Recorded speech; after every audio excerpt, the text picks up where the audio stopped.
আলোর ভিড়ে, আলোড়নের ভিড়ে কোথাও সেকেলে সিঁদুর মাখা হাত প্রতিচ্ছবি আঁকতে চায় চেনা সাদা জামাই।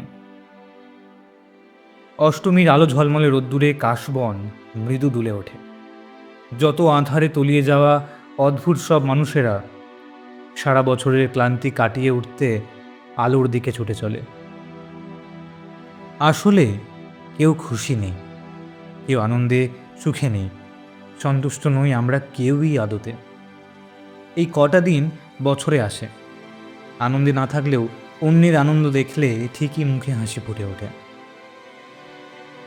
বাড়ির কোনো ছোট্ট নতুন সদস্যের প্রথম পুজো, হয়তো অজান্তেই কেউ তার শেষ পুজো আনন্দে কাটিয়ে নিচ্ছে। জীবন তো কোনো কিছুর তোয়াক্কা করে না, ভাগ্যের কাছে আমাদের একদিন তো মাথা নত করে নিতেই হয়। আমরা সবাই ভীষণ ক্লান্ত জীবন যুদ্ধে। জীবন যুদ্ধের চেয়ে কম কি? এই মন খারাপ ঝড়ঝাপটা যুদ্ধই তো। মুহূর্ত তারই মধ্যে কিছু থাকে বেঁচে নেওয়ার মতো। পুজো থাকুক সকলের মনে, আশায় ভরসায় যে একদিন সব ঠিক হয়ে যাবে, একদিন সব ঠিক হয়ে যাবে, একদিন সব ঠিক হয়ে যাবে। শুভ শারদিয়া।